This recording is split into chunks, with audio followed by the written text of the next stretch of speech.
اعوذ باللہ من الشیطان الرجیم بسم اللہ الرحمن الرحیم نحمدہ ونصلی علی رسولہ الکریم اما بعد فاعوذ باللہ من الشیطان الرجیم۔ السلام علیکم ناظرین، ماشاءاللہ آپ ہمارے پروگرامز کو دیکھ رہے ہیں، سبسکرائب کر رہے ہیں اور لائک کر رہے ہیں۔ بہت سے دوست آپ میسیجز بھی کر رہے ہیں اور کچھ دوستوں کے میسیجز آئے ہیں کہ آپ شیاٹک پین کے بارے میں کوئی ایکسرسائز بتائیں اور شیاٹک پین کیوں ہو رہا ہے اس کے بارے میں ہمیں اویئرنس دیں، اور یہ بھی بتائیں کہ شیاٹک پین جو ہے وہ دراصل جو ہے وہ ہے کیا۔ تو اس پر پھر جب بہت سارے دوستوں نے اصرار کیا تو میں نے کہا اس پہ پروگرام کرنا چاہیے۔ تو آج کا ہمارا ٹاپک ہی جو ہے وہ شیاٹک پین ہے۔ تو شیاٹک پین دراصل لمبر ایشو ہے، یہ L4 L5 اور L3 کا ایشو ہے۔ اگر L3 اور L4 میں ہمارے کھچاؤ یا کمپریس ہو جائیں گے تو اس کی وجہ سے ہماری جو لیفٹ سائیڈ ہے اس کے اندر ایک کھچاؤ اور تناؤ پیدا ہوگا، جس سے ہمارے پوری کی پوری کچھ لوگوں کے شیاٹک پین کی بھی جو ہے مختلف قسم کے سٹیجز ہیں۔ کچھ لوگوں کو بہت جو ہے نا کرونک ہو چکا ہوتا ہے، کچھ لوگوں کو بالکل شروع ہوتا ہے، اور کچھ لوگوں کو ایسے ہو جاتا ہے کہ وہ ان کو ریکور کرنے کے لیے بھی اچھی بھلی محنت کرنی پڑتی ہے۔ تو یہ دیکھیں کہ آپ کو سب سے پہلے یہ اس چیز پہ غور کرنا ہے کہ وہ جو ہے کتنا پرانا ہے، کب سے ہے، ٹھیک ہے جی، پھر لیفٹ سائڈ پر ہے یا رائٹ سائڈ پر ہے۔ تو ان کا جو ٹریٹمنٹ ہے ہاں انشاءاللہ آپ کو وہ بھی آگے پروگرام میں انشاءاللہ ہم پراپر بتائیں گے کہ ٹریٹمنٹ کے مختلف طریقے ہیں، کچھ ایکسرسائزز ہیں، کچھ آپ نے کھانے پینے میں احتیاط کرنا ہے، کیونکہ بعض اوقات ہمارے جو لمبرز ڈسٹرب ہوتے ہیں وہ ڈائجسٹیو کرونک ایشو ہونے کی وجہ سے ہوتے ہیں۔ جیسے کہ بہت زیادہ ایک بندے کو قبض ہو جاتی ہے، وہ اس کا کرونک پیشنٹ ہو جاتا ہے اور وہ اس کو سمجھ رہا ہوتا ہے کہ شاید یہ میرا جو ڈائجسٹیو ایشو ہے اس کا کمر کے ساتھ کوئی تعلق نہیں ہے، لیکن خالق کائنات نے انسان کے جسم کو ایسا نہیں بنایا۔ اس نے بہت ہی سائنٹیفک جو ہے نا وہ ہمارے اندر جو ہے وہ نظام ہے کہ وہ ہماری وینز کا جو نظام ہے وہ ڈسٹرب ہوتے ہوتے ہوتے ہوتے کرونک ہو کر وہ ہماری جتنی بھی وہاں پر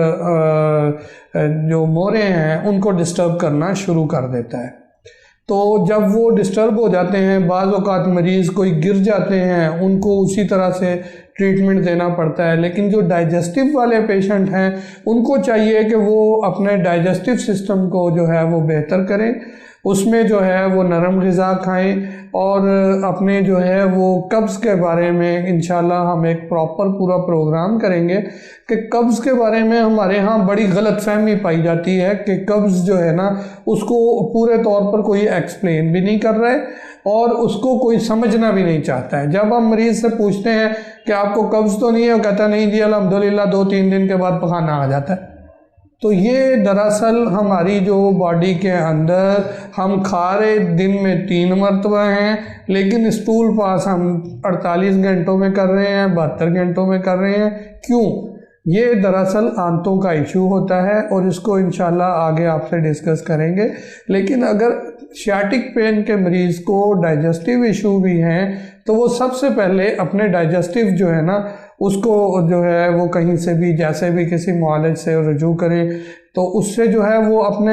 ڈائجسٹیو سسٹم کو ٹھیک کریں، اس سے انشاءاللہ ان کو کافی افاقہ ہوگا۔ اور اس کے ساتھ ساتھ جو ہے وہ کوشش کریں کہ زمین پر بیٹھنے اور اٹھنے کی کوشش کریں، تاکہ بہت زیادہ جو ہے کچھ مریضوں کے اندر ریڈیشن کا وہ ہوتا ہے، تو وہ جب زمین پر بیٹھتے ہیں، اٹھتے ہیں، کھڑے ہوتے ہیں تو اس سے ان کی باڈی کی جو ریڈیشن ہے وہ بھی کم ہو جاتی ہے اور اس سے بھی ان کو کافی فرق پڑتا ہے۔ اسی طرح جو بہت کرونک پیشنٹ ہیں ان میں چونکہ بعض اوقات تو سٹفنس آ گئی ہوتی ہے، بعض اوقات مسلز تحلیل ہو گئے ہوتے ہیں، بعض اوقات وہ وینز کے اندر باقاعدہ فاسد مواد ایسے کھڑا ہو گیا ہوتا ہے کہ ان کو تو پھر فسد کرنا پڑتا ہے، ان کو باقاعدہ نیڈل لگا کر ان کو جو ہے وہ کرنا پڑتا ہے، اور اسی طرح حجامہ کرنا پڑتا ہے، ان کی ایڈجسٹمنٹ کرنی پڑتی ہے۔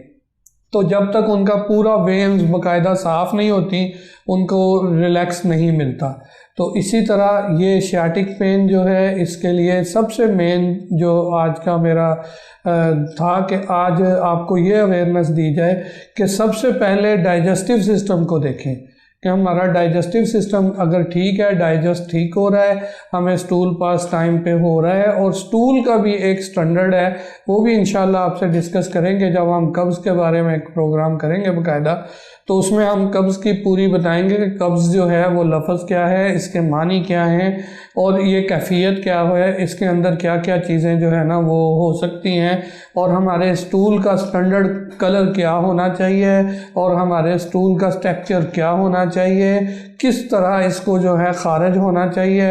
اور اجابت بفراغت جسے ہم کہتے ہیں کہ الحمدللہ جب ہم سٹول پاس کر کے اٹھیں تو ہم بولیں کہ اللہ کا شکر ہے میں بالکل ایزی ہو گیا، ریلیکس ہو گیا۔ ایسی کیفیت ہماری ہوتی ہے یا نہیں ہوتی ہے؟ ایسے بہت سارے لوگ ہیں کہ ان کو پتہ ہی نہیں ہے، یاد ہی نہیں ہے کہ ایسے کبھی سٹول پاس کیا ہو۔ تو اس لیے یہ جب ہمارے ساتھ ہوتا ہے اس کے بعد ہمیں پھر نیکسٹ لیول پر دیکھنا ہوتا ہے کہ ہمیں جو لمبر ایشو ہے وہ کس سٹیج کا ہے، کس طرح کا ہے، کس طرف ہے، لیفٹ سائڈ پر ہے، رائٹ سائڈ پر ہے۔ تو اسی اینگل پر اسی طرح کی کچھ ایکسرسائزز بھی ہیں، وہ انشاءاللہ ہم آگے بتائیں گے کہ وہ ایکسرسائزز کی جائیں، وہ ورزشیں کی جائیں تو بھی اس میں ہم ریلیف پا سکتے ہیں۔ اور اس کا پراپر ٹریٹمنٹ کروانے کے لیے آپ ہمارے کلینک پر آئیں انشاءاللہ۔ یہاں پر فیمیل کے لیے فیمیل ڈاکٹرز موجود ہیں، میل کے لیے بھی معالج موجود ہیں، اور الحمدللہ ہم مریضوں کو پوری اویئرنیس دے رہے ہیں، پورا اس کے بارے میں نالج دے رہے ہیں، اور ڈائٹ کے بارے میں الحمدللہ پورا بتا رہے ہیں، اور ہر چیز اس کے سٹینڈرڈ پورے بتا رہے ہیں، اور ہماری کوشش ہوتی ہے کہ مریض ہمارا جو ہے وہ جلد سے جلد صحت یاب ہو جائے اور تکلیف سے نکل جائے۔ جزاکم اللہ، بہت مہربانی۔ السلام علیکم ورحمۃ اللہ۔